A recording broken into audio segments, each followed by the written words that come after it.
은혜 받으실 창세기 강의 본문은 2장 18절에서 19절입니다. 2장 18절에서 19절 제가 봉독하겠습니다. 여호와 하나님이 가라사대 사람의 독처하는 것이 좋지 못하니 내가 그를 위하여 돕는 배필을 지으리라 하시니라. 여호와 하나님이 흙으로 각종 들짐승과 공중의 각종 새를 지으시고 아담이 어떻게 이름을 짓나 보시려고 그것들을 그에게로 이끌어 이르시니 아담이 각 생물을 일컫는 바가 곧 그 이름이라. 아멘. 사랑하는 성도 여러분, 전 세계 및 전국의 9,000여 개 지교회 성도 여러분, 지성전 성도 여러분, 전 세계 인터넷을 통해 예배 드리는 모든 성도 여러분, 지신 시청자 여러분, 만민TV 시청자 여러분, 창세기 강의 64번째 시간입니다. 지난 시간에는 하나님께서 아담에게 돕는 배필을 주시려는 계획을 처음부터 갖고 계셨음을 말씀드렸습니다. 하나님께서는 남녀가 만나 부부가 되면 서로 이해하고 돕는 아름다운 관계가 되기를 바라셨습니다. 그런데 마지막이 가까울수록 세상은 죄악으로 관영하여 부부 관계가 육적으로 변질되었습니다.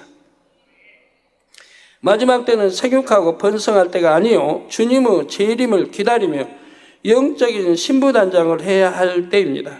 그래서 신약 성경 곳곳에는 결혼하지 않는 것이 낫다고 말씀하셨죠. 처음 아담 하와 이때는 인간이 없으니까 생육하고 번성하고 지배하고 이렇게 했지만은 또 노아 홍수에 다 멸해버리고 8식구만 남았으니까 또 생육하고 번성해야 하지만 이제는 참 인구가 너무 많아서 힘든 세상이에요. 중국도 보세요, 일본도 보세요, 우리나라도 보세요. 땅은 없는데.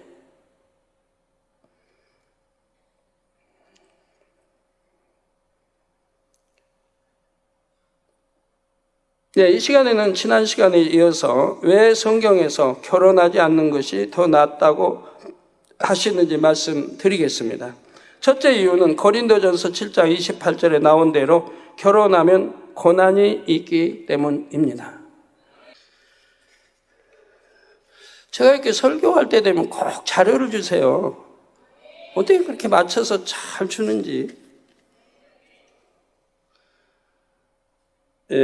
한국가정법률상담소 작년 가정폭력 피해 여성 살펴보니 매 맞는 아내가 65%. 전에 있는 거 그대로 읽어드려요. 신문. 10년 이상 참고 살았다. 이게 이혼한 이 여성들 조사해 보니까 이혼하려고 하는 10년 이상을 매 맞고 살았다는 거예요. 어떤 사람은 20년 이상. 이거 가정폭력의 피해 유형은 폭언이나 욕설을 들은 경우가 96%에 달했고, 남편이 아내에게 폭언이나 또는 욕설을 하는 경우가 96%에 달했고, 주먹질이나 발길질을 당한 경우는 80.4%. 주먹질이나 발길질. 아내를 발길질한다, 주먹질한다. 참 저는 상상이 안 됩니다만 그런 일이 의외로 많아요. 우리 성도님들 이렇게 참 어려운 가정이 이렇게 보면 혼자 사는 가정 물어보면 대부분이 그런 경우예요. 엄청난 폭력에 시달리고 매에 시달리고 그러다 이혼하고 헤어진 경우가 대부분입니다. 남편이 돌아가신 그런 경우도 있지만은 흉기로 위협을 당한 경우는 33.6%. 최근에도 지난주도 이번주도 그런 일이 있었습니다. 그냥 무섭대요. 남편이 막 목 조르고 죽인다 그러고 흉기로 위협하고 해서 무서운데 이걸 어찌해야 됩니까? 어떻게 해야 됩니까? 이렇게 상담해 온 분들이 있었는데요. 또 방망이 등 물건으로 맞을 경우가 31.2%. 방망이, 도대체 방망이로 맞는다면 도대체 어떻게 되는 거예요? 머리 맞으면 머리 깨질 것 같은데. 남편이 목을 조르거나 자신을 향해 흉기를 휘둘렀다고 답한 피해 여성도 15.9%에 달했다. 그만 읽죠. 우리 남성도님들은 안 그러시죠? 예? 안 그러시죠? 절대 그러면 안 됩니다. 어떻게 여자가 여자를 발기질하고 주먹질하고 몽둥이질하고 때리고 할 수 있습니까? 더군다나 분명히 결혼 전에 사랑한다고 하고 결혼했을 거 아니에요.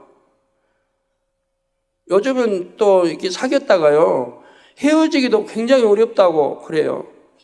사귀었다가 이제 상대의 정체를 알고 헤어지려고 해도 그것도 어렵대요. 뭐 그냥 무조건 이어하니까 죽인다고, 불질러 버린다. 또 이 가족까지 다 몰살시킨다. 이것이 뭐 예사래요, 지금은. 옛날에 뜨문뜨문 80년대, 90년대, 70년대 들었던 이야기인데 지금은 뭐 예사래요. 두려워서 겁나서 헤어질 수가 없대요. 이게 현실이에요.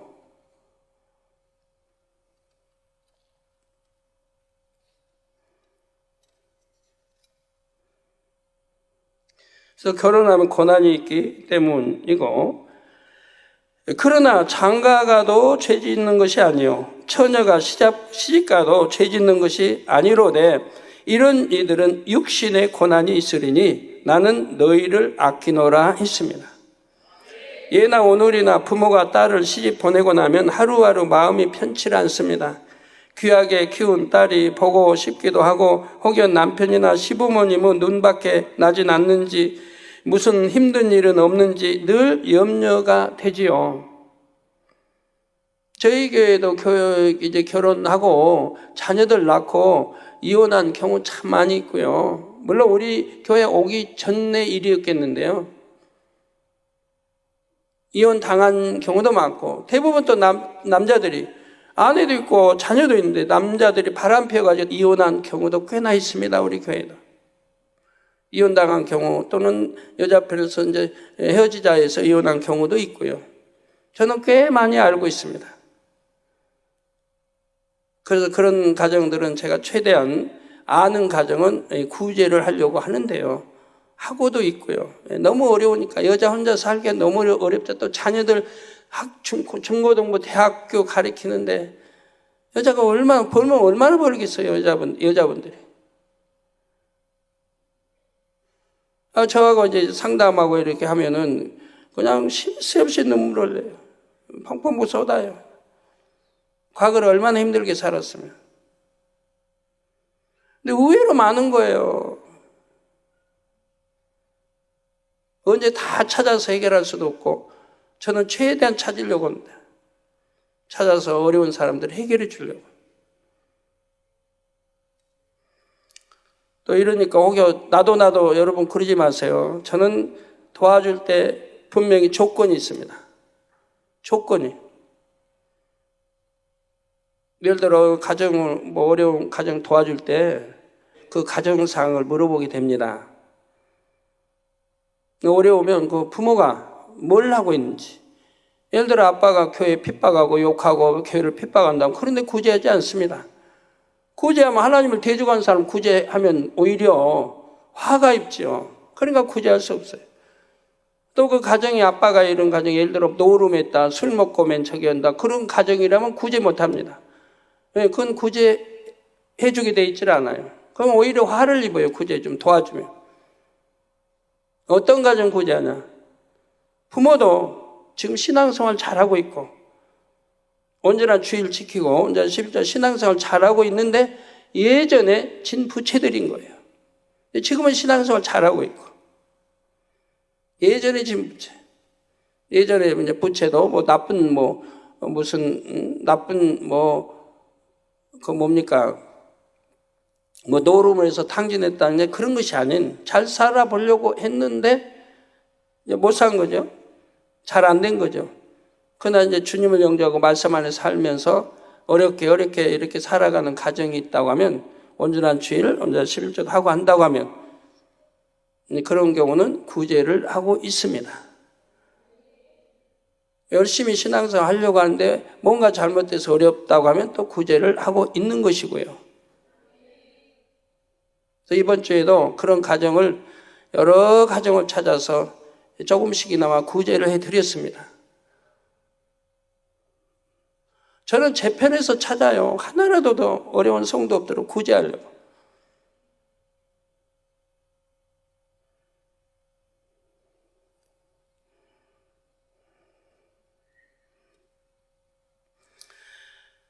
그래서 귀하게 키운 딸이 보고 싶기도 하고 혹여 남편이나 시부모님의 눈밖에 나진 않는지 무슨 힘든 일이 없는지 늘 염려가 되고요. 이렇게 딸을 시집보낸 부모님의 마음처럼 바울은 성도들을 아끼는 마음입니다. 사랑하는 성도들이 결혼하여 받게 될 고난을 염려함으로 결혼하지 않는 것이 낫다고 권면한 것이지요. 결혼하지 않는 것이 더 나은 둘째 이유는 결혼하면 마음이 나뉘기 때문이라고 했습니다.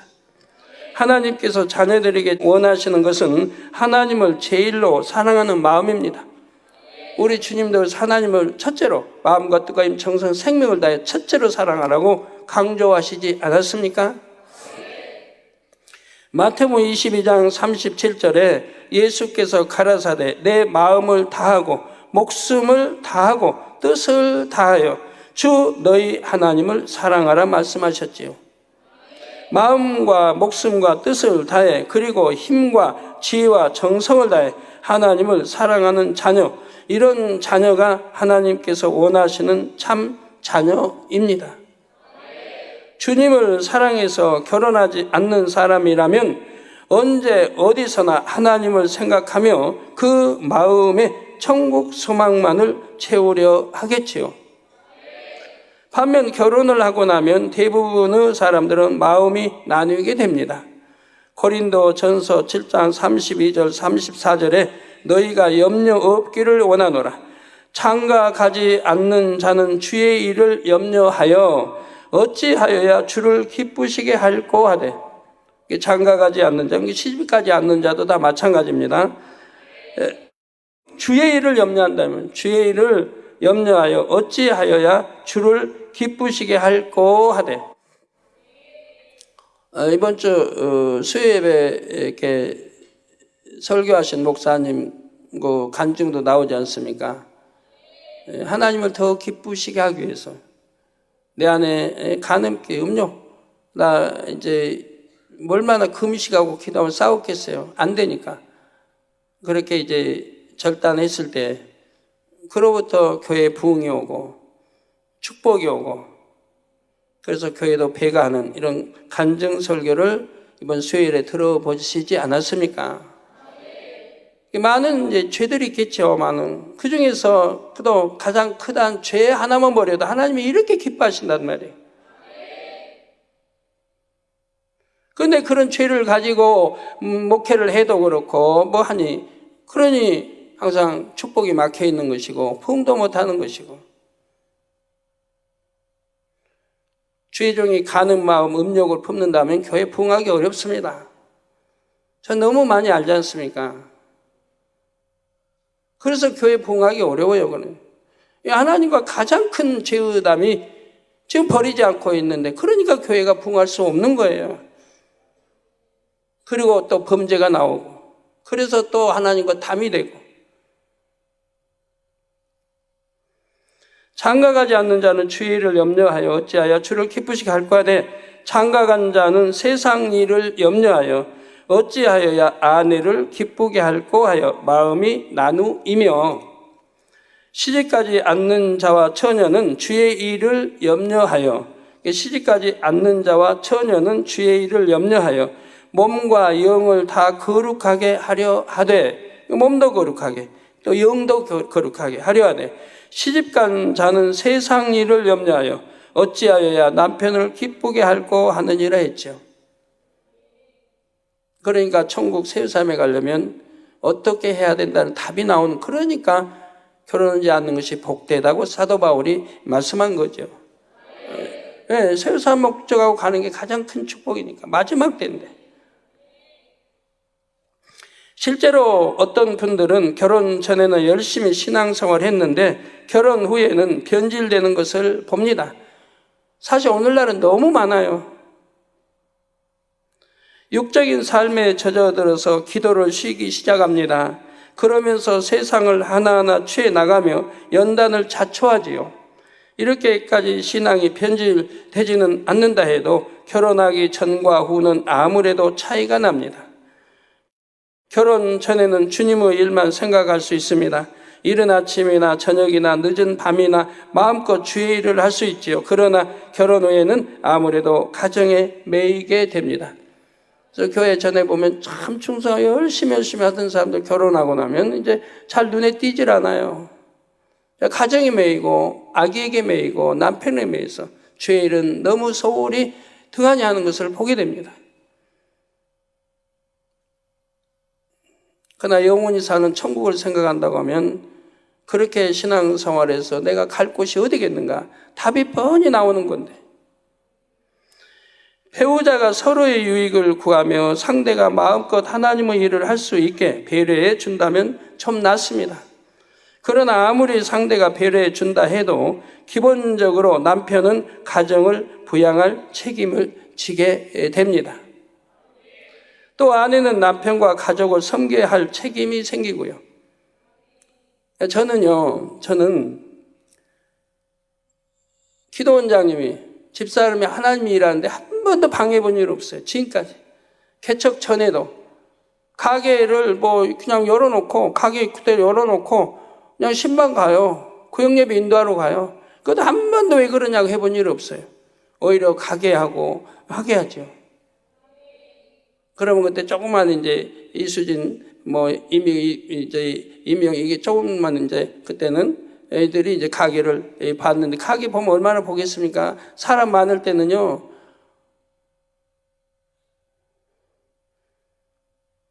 그냥 서서 본대봐야 얼마나 어떻게 보겠어요.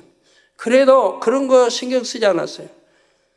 가정에 이제 가게 손해를 많이 봐도 신경 쓴 적이 없어요. 왜? 아버지를 먼저니까. 기도원장 하나님 일하러 구역예배 기도인도 전도하러 갔는데 그게 먼저니까 왜 그러냐고 해본 일이, 방해해본 일이 없어요. 개척 전에도. 개척에서는 더군다나 그렇죠. 힘껏 도와주죠. 아버지 일하도록 힘껏 도와줘요. 근데 기도원장도 마찬가지예요. 제가 하나님 일하는데 한 번도 방해해본 일이 없잖아요. 어떻게든 도와주죠. 그지만 제가 못하게 금하는 건 있어요. 나를 위해서 반찬 만들지 말라. 반찬 만드는 건 육이니까 그 시간 있으면 신방하든 기도하든 말씀 준비하든 하라. 저는 옛날부터 그거예요. 기도원장 반찬 솜씨 좋고 맛있게 잘하잖아요. 그래서 참 당회장 맛있게 해주려고 한 그는 감사하지만 기도원장은 능력이 있으니까 하나님 일하고, 사택에는 자매들이 있으니까 자매 몫이니까 자매들이 반찬하고, 그 맛이 좀 덜하다 해도 기도원장 맛만큼은 못 낸다 해도 그래도 기도원장은 될 수 있으면 하나님 일하도록 저는 그렇게 해왔어요. 저를 위해서는 하지 말라고 그랬어요. 그래서 그것도 전해보니까 서운케 말씀하대요. 당장님 좀 이렇게 잘 해드리고 싶은데 당장님 거절한다고. 왜요? 하나님이 먼저니까요. 저는 부부래도 하나님이라는데 절대로 방해해 본 일이 없어요. 서로가. 이런 가정이라면 결혼해도 참 행복하죠. 서로가 도와주니까, 일 더 많이 도와주니까. 또 아내는 남편과 가족을 섬겨야 할 책임이 생기고요. 쉬고 싶다고 아무 때나 쉬고 하나님의 일을 하고 싶다고 하는 것이 아니라 가족들의 상황을 고려해야 하지요. 명절이나 휴가가 되어도 결혼 전에는 마음껏 자신을 재충전할 수 있고 원하는 대로 하나님의 일을 할 수가 있었습니다. 그러나 이제는 가족들을 돌아봐야 합니다. 아내로서, 남편으로서, 또 사위나 며느리로서 시댁이나 처가까지도 살펴야 하지요. 이렇게 일단 결혼을 하면 마음이 나뉩니다. 재정도 시간도 다 나뉘게 되지요. 가족을 위해 마음을 쓰고 배려하는 것이 잘못이라는 말은 아닙니다. 결혼을 했으면 서로 책임을 져야 하고 당연히 가족들에게 마음을 써야 하지요. 그래야 온 집에 충성을 할 수 있습니다. 그러나 만약 선택할 수 있다면 그 시간과 물질과 노력을 주께 드릴 때 얼마나 영적으로 더 유익하겠느냐는 말입니다. 그나마 남편과 아내가 다 믿음이 좋아서 서로 간에 영적인 사랑을 한다면 형편이 좀 낫다고 했습니다. 어찌하든 서로가 새 예루살렘에 갈 수 있도록 더 기도하고 상급 쌓을 수 있도록 배려해 주고자 하겠지요. 부부가 서로 신앙 안에서 친구가 되어 선의의 경쟁을 하듯 달려갈 수도 있고요. 그러나 사실 이런 경우는 그리 많지 않습니다. 더구나 양쪽이 다 이런 믿음을 이루었다면 피차 주님만으로 만족하는 마음이기에 굳이 결혼할 필요도 느끼지 못할 것입니다. 제가 지금 이 시간에 결혼하지 말라거나 결혼하면 안 된다는 말을 하는 것이 아닙니다. 마지막 때를 사는 성도들이 알아야 할 성경적인 결혼관을 성경에 의거해서 말씀드리는 것이죠. 제 말이 아니에요. 우리 성경에 하나님 말씀이에요. 믿음 있고 천국 소망을 가진 사람에게 어떤 것이 더 유익한지를 하나님은 말씀으로 설명해 놨습니다. 이미 결혼한 분들은 서로가 더 좋은 천국에 갈 수 있도록 배려해 주고 영의 사랑을 이루면 됩니다. 하나님께서 원하시는 이상적인 부부 관계에 대해서는 창세기 2장 21절 이하에 여자를 창조하신 내용이 나오는 부분에서 말씀드리겠습니다. 사랑하는 성도 여러분, 이제 본문 19절 전반절을 보시면 여호와 하나님이 흙으로 각종 들짐승과 공중의 각종 새를 지으시고 있습니다. 하나님께서 첫사람 아담을 창조하실 때는 친히 흙으로 빚으셨다 했지요. 그런데 본문에 보면 여호와 하나님께서 각종 들짐승과 공중의 각종 새도 흙으로 지으셨다 했지요. 이 말씀은 하나님께서 수많은 종류의 동물을 일일이 흙으로 빚으셨다는 의미일까요? 창세기 1장에 하나님께서 동물을 창조하시는 장면을 보면 말씀으로 명하시면 그대로 되었습니다. 우리 사람도 흙으로, 각종 짐승도 흙으로, 그러나 창조하신 방법은 다르다는 얘기예요. 1장 20절에 하나님께서 물들은 생물로 번성케 하라. 물들은 생물로 번성케 하라. 땅 위 하늘의 궁창에는 새가 나르라 하고 말씀으로 명하시자 그대로 됐지요. 1장 24절에 땅은 생물을 그 종류대로 내되 육축과 기는 것과 땅의 짐승을 종류대로 내라고 말씀으로 명하시자 그대로 되었습니다. 그러면 과연 동물들은 말씀으로 창조된 것입니까? 흙으로 창조된 것입니까? 정답은 말씀으로 명하시자 흙으로 창조됐다는 것입니다. 즉 흙으로 창조하셨어요. 그런데 말씀으로 명하셔서 흙으로 창조가 됐다는 것입니다. 이것이 무슨 뜻일까요? 지난 시간에도 말씀드렸듯이 하나님께서는 창조 역사를 시작하시기 전에 이미 모든 계획을 갖고 계셨습니다. 모든 피조물의 설계도와 재료, 창조 방법에 대한 구상도 갖고 계셨지요. 사람을 예로 들면 설계도에는 인체에 관한 모든 정보가 들어 있습니다. 사람을 만든 재료는 흙과 물이 일정 비율로 섞인 진흙이었지요. 사람의 창조 방법은 진흙을 하나님의 형상대로 빚어서 코에 생기를 불어 넣는다 하였습니다.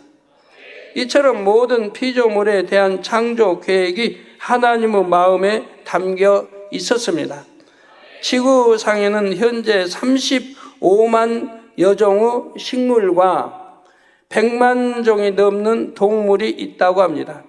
35만여 종의 식물과 100만 종이 넘는 동물이 있다 이 말입니다.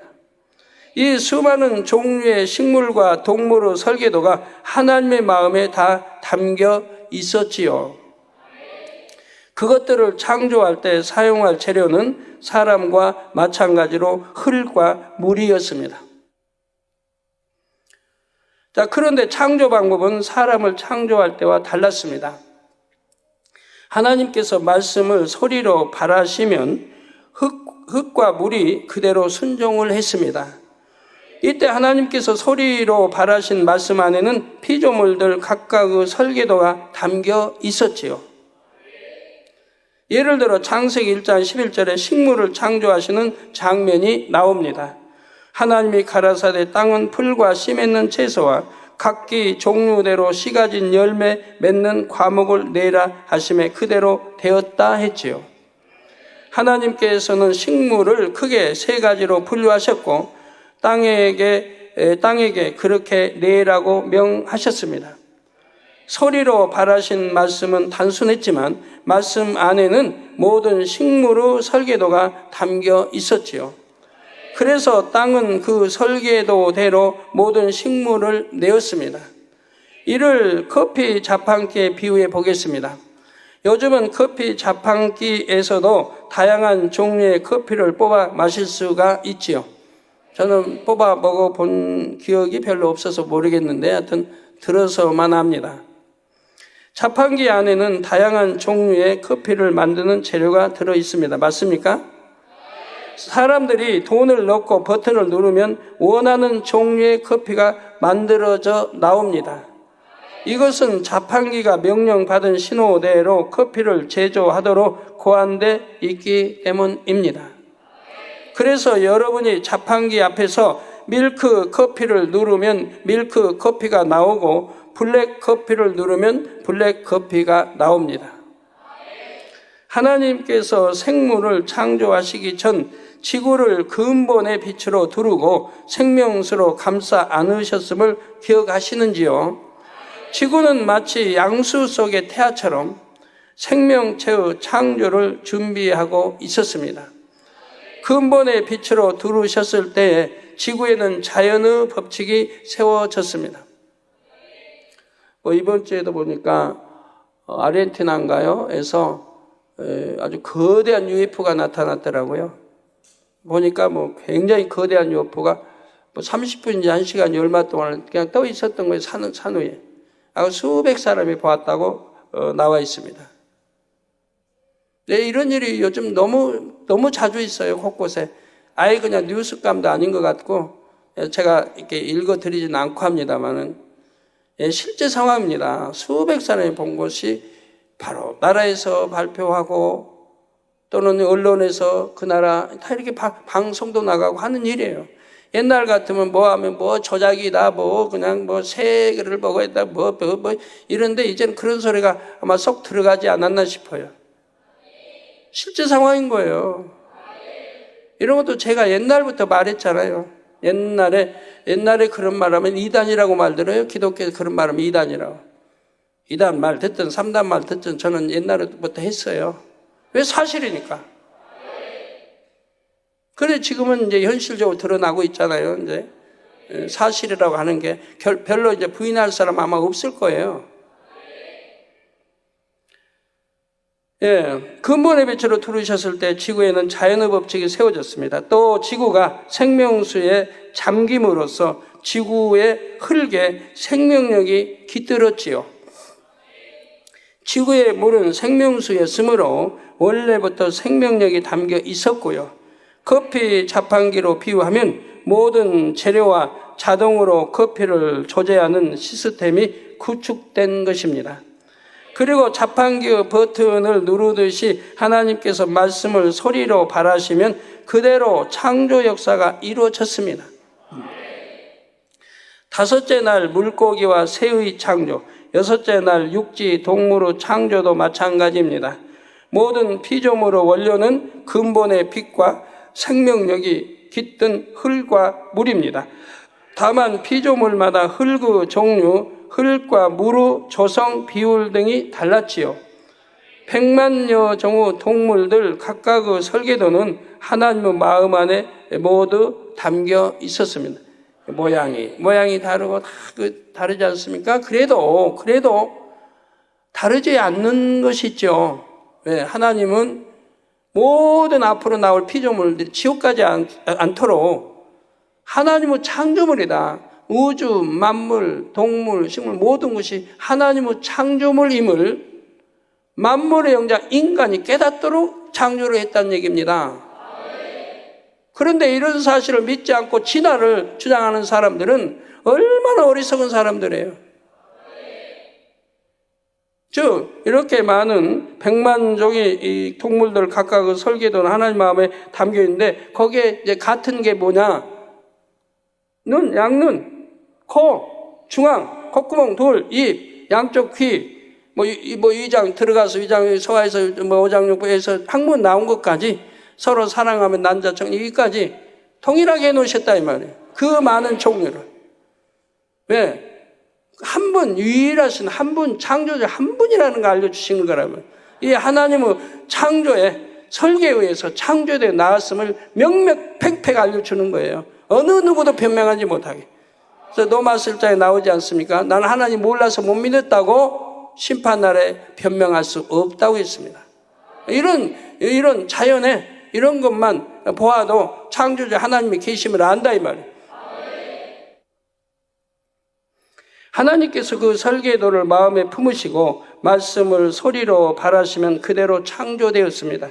그래서 하나님께서 말씀으로 명하시면 흙으로 창조가 됐다고 설명한 것입니다.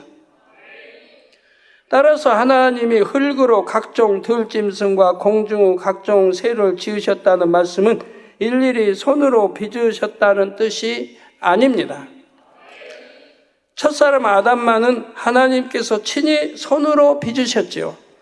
그것도 하나님의 형상대로 빚으셨습니다. 만물의 영장인 사람은 하나님이 경작받아 참 아들이 될 거니까 친히 손수 빚으셨다. 그러나 다른 것도 흙으로 창조했다 해서 하나님 빚으신 게 아니라 이 말이에요. 이걸 지금 설명하는 거예요.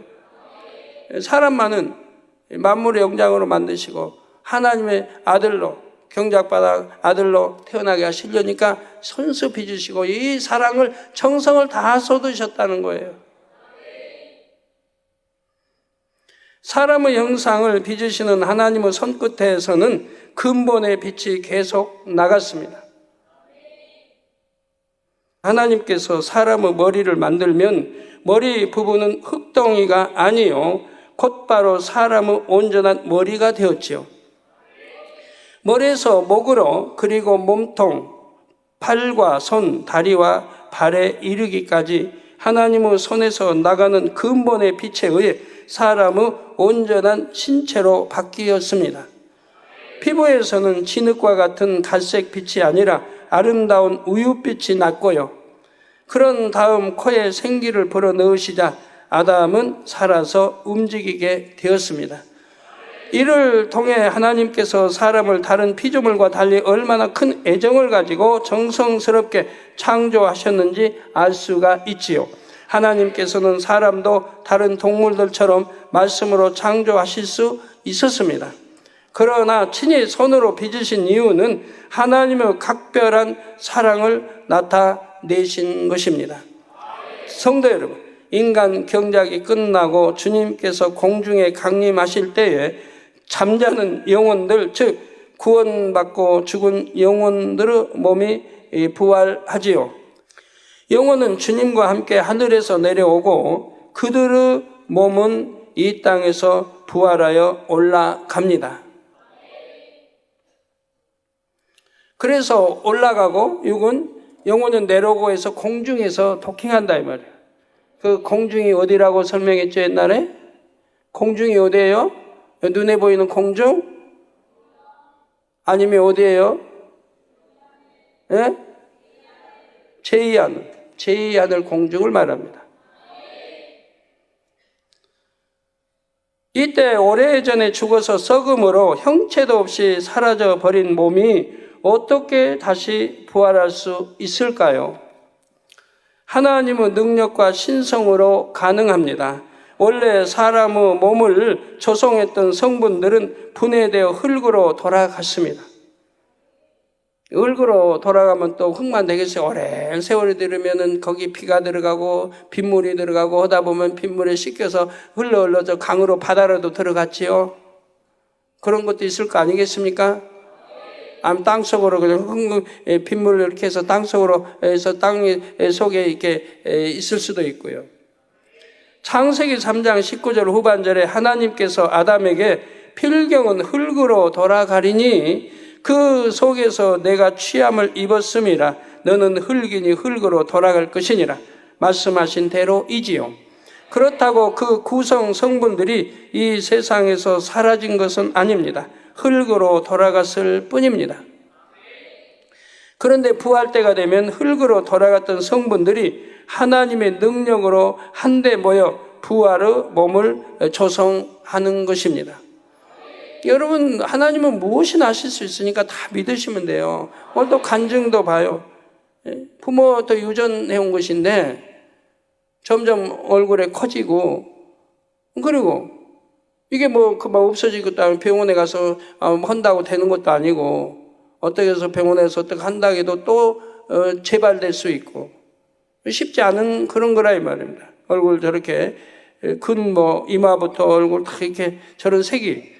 그런데 기도 한번 받고 저렇게 옆에 얼굴 저렇게 깨끗하게 변하지 않느냐 이 말입니다. 하나님이 뭘 못하시나 이 말이에요. 저 엄마가 아기 엄마가 믿음으로 기도하는데 마음에 믿음이 왔다고 하지 않습니까? 마음에 믿음이 오니까 그 믿음대로 역사가 됐다 이 말이에요. 여러분 기도하는데 믿음이 안 오니까 병원에 가서 수술도 하고 여러 가지 하는 거 아니에요? 믿음이 안 오니까. 그 믿음이 왜 안 오는데요? 하나님과 담이 있으면 믿음이 오질 않아요. 그 담을 헐고 기도해야지.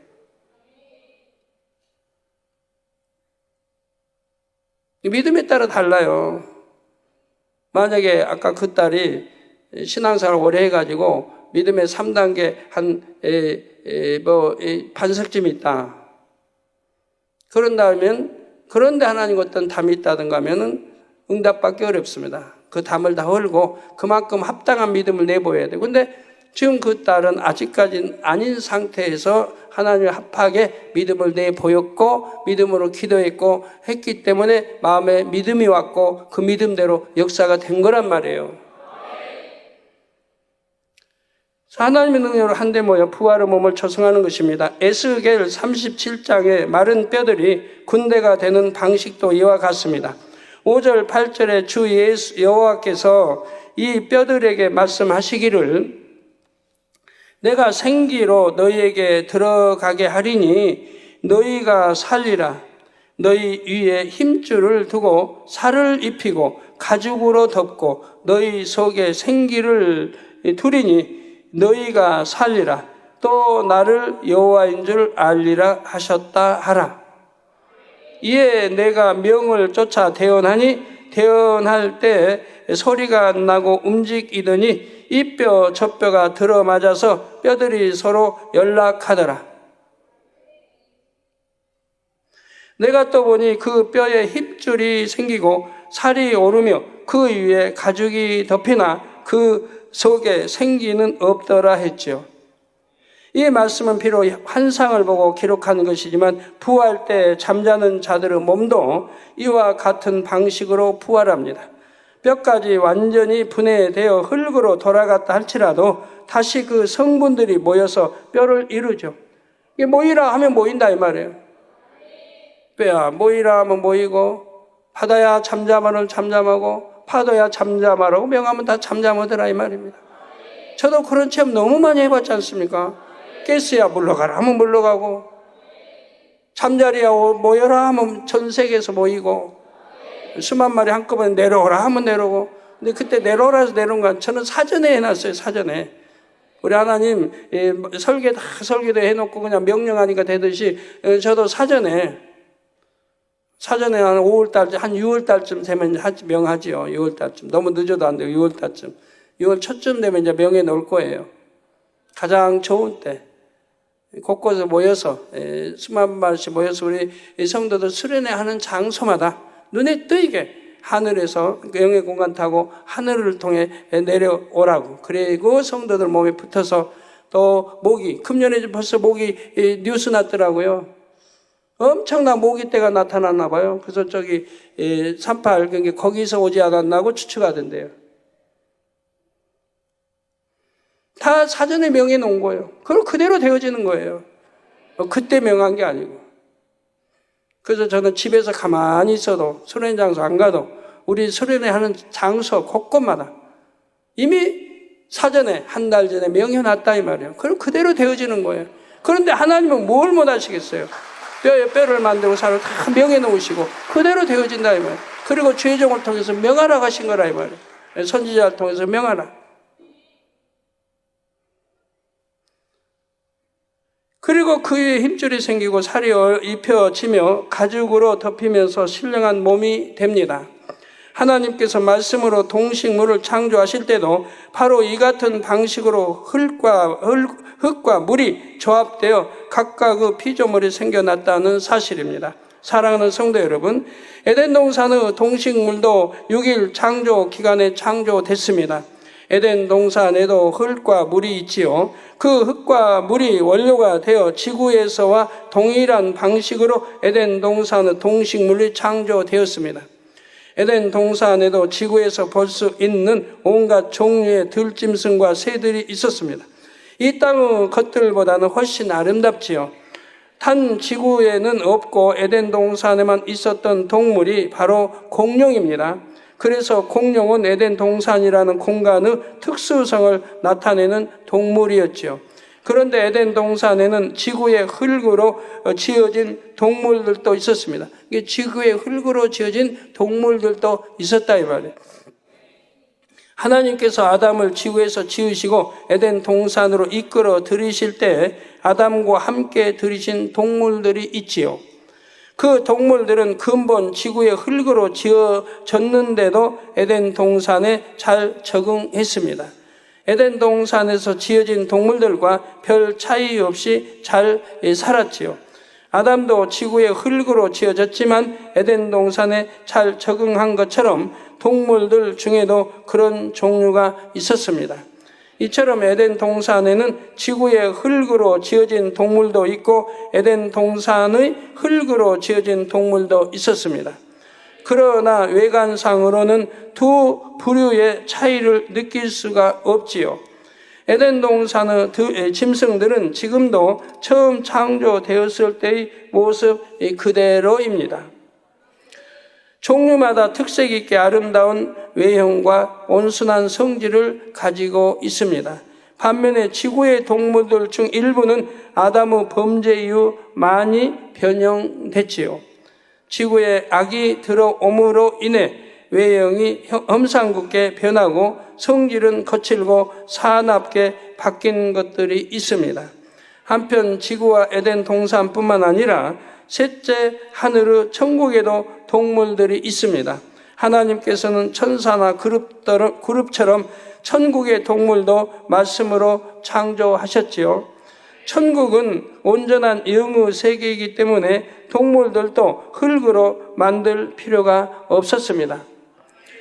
단 각기 고유한 형태를 가진 영체를 입게 하셨지요. 천국의 동물은 에덴 동산의 동물과 비교할 수 없을 정도로 아름답습니다. 그럴 수밖에 없는 이유는 지구, 에덴 동산, 천국은 차원이 다른 공간들이기 때문입니다. 하늘들은 각각 공간의 특수성이 있습니다. 빛이 다르고 영적인 속성의 밀도가 다르지요. 따라서 동식물뿐만 아니라 각 공간에 존재하는 모든 것도 차이가 난다는 사실입니다. 보석이나 꽃을 첫째 하늘에서 볼 때와 둘째 하늘에서 볼 때, 셋째 하늘에서 볼 때 각각 빛깔과 느낌이 다릅니다. 결론을 말씀드립니다. 사랑하는 성도 여러분, 이 시간에는 성경적인 결혼관과 하나님께서 지구와 에덴 동산의 동식물을 어떻게 창조하셨는지 말씀을 드렸습니다. 마지막 때를 살아가는 성도들은 무엇보다도 영이신 아버지 하나님을 닮은 영의 마음, 거룩한 마음을 이루는 것이 삶의 최우선이 되어야 합니다.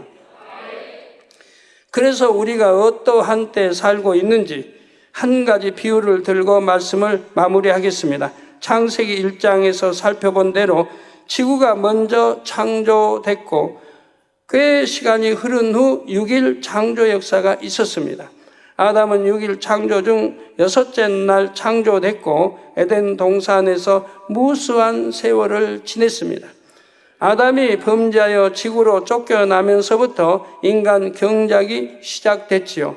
하나님께서는 인간 경작의 기간을 6,000년으로 정하셨습니다. 그런데 과학자들은 지구의 나이가 약 45억 년 됐다고 말합니다. 지구 나이가 45억 년이라는 가정하에 45억 년을 1년으로 환산하면, 이게 꼭 45억 년이라는 건 아니에요. 그러나 이제 그렇게 가정할 때, 가정하에 45억 년을 1년으로 환산하면 인간 경작의 6,000년은 약 4시간 17분 30초입니다. 45억 년을 1년 하면 6,000년 하면 4시간 17분 30초. 따라서 지구가 만일 1월 1일에 창조됐다면 인간 경작은 12월 31일 밤 7시 42분 30초가 돼서야 시작이 됐습니다. 인간 경작은 12월 31일 마지막 날 밤 7시 42분 30초가 돼서야 시작이 되었다. 혹시 멍하신 건 아니세요? 이해가 되세요? 잘 놓치지 않고 들으세요. 제가 천천히 하고 있으니까.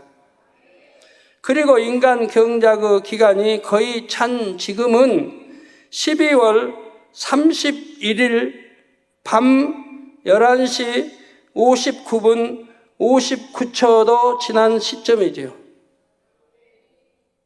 무슨 말인지 이해가 되고 있습니까? 성가 이해가 돼요? 예, 인간 경작의 기간이 거의 찬 지금은 12월 31일 밤 11시 59분, 그러면 1초 남았죠? 59분 59초. 59초는 이제 1분 남았죠. 59분이니까. 그런데 거기에서도 59초도 지난 시점이라 이 말입니다. 주님의 공중 강림이 1초도 안 남았습니다. 1초도 쪼개야 돼요. 100분을 이렇게 쪼개가지고 나눠야 돼요. 그 시점에 우리가 저나 여러분이 살고 있다는 거예요. 그러니까 이제 1월 저녁에 그 간증, 이제 나오겠습니다만은 주님 곧 오신다 하지 말라는 거예요. 근데 2000년 전의 이야기예요. 2000년 전에 곧 오신다 이거 지금은 곧 오신다가 아니에요. 다 됐단 말이에요. 다. 여러분 이번 주에 참 놀라운 하는 말씀 주셨어요. 이제 시간의 흐름도요. 하루는 24시간인데 시간의 흐름도 영의 공간에 넣으신다고 합니다. 영의 공간에. 영의 공간에 넣어버리면 빠르기가 아주 쉽게 빨라진다는 거예요. 영의 공간에 흐르면 벌써 하루가 지났나? 벌써 한 주가 지났나? 벌써 한 달? 얼마 안 지난 것 같은데 벌써 한 달이 지나는 거예요. 그거 금방 1년이에요. 금방 1년이 지나가 버린 거예요. 영의 공간의 흐름에 넣어버리니까. 마지막 때는 그런다 이 말이에요. 그러니까 정신 차리지 않으면 안 돼요. 그리고 어떤 분들이 나는 이렇게 죄를 짓다가도 어느 때는 회개하겠지. 내가 돌이키려고 이렇게 하니까 어느 때는 돌이키겠지. 내가 회개할 거야. 하지만 그건 절대 불가능한 일이에요. 회개 못해요. 왜 하나님이 회개용도 안 주는데 죄도 한 번도 아니고 거듭거듭 쳤는데 어떻게 회개를 해요? 인간 스스로는 못해요. 하나님이 주시지 않으면 못해요. 하나님은 진노케 하고 사망의 죄를 짓고 또 쫓기는데 하나님이 회개용 주시겠습니까? 더군다나 그 원수마귀가 회개해가지고 구원받게 하겠습니까? 회개 못하는 거예요. 그래서 주님의 공중 강림이 1초도 안 남았습니다. 이러한 시점에 우리가 살고 있습니다. 에베소 5장 15절 16절에 말씀합니다. 그런즉 너희가 어떻게 행할 것을 자세히 주의하여 지혜 없는 자 같이 말고 오직 지혜 있는 자 같이 하여 세월을 아끼라 때가 악하니라 말씀하셨지요. 그러므로 자신에게 주어진 모든 시간을 일생에 다시 얻지 못할 기회처럼 소중히 여기며 영으로 온영으로 나오는 데 집중하시기를 주님의 이름으로 축원합니다. 예, 말씀 상고하시면서 통성으로 다 같이 기도하시겠습니다. 할렐루야. 주님, 은혜와 사랑에 감사드립니다. 오늘도 들은 말씀이 믿음이 되고 생명이 되게 도와주시기를 원합니다. 아버지여, 믿음이 되고 생명이 되게 도와주시기를 원합니다. 참 믿음이, 온전한 믿음이 되도록 축복해 주옵소서. 예수 그리스도의 이름으로 기도하옵나이다. 아멘.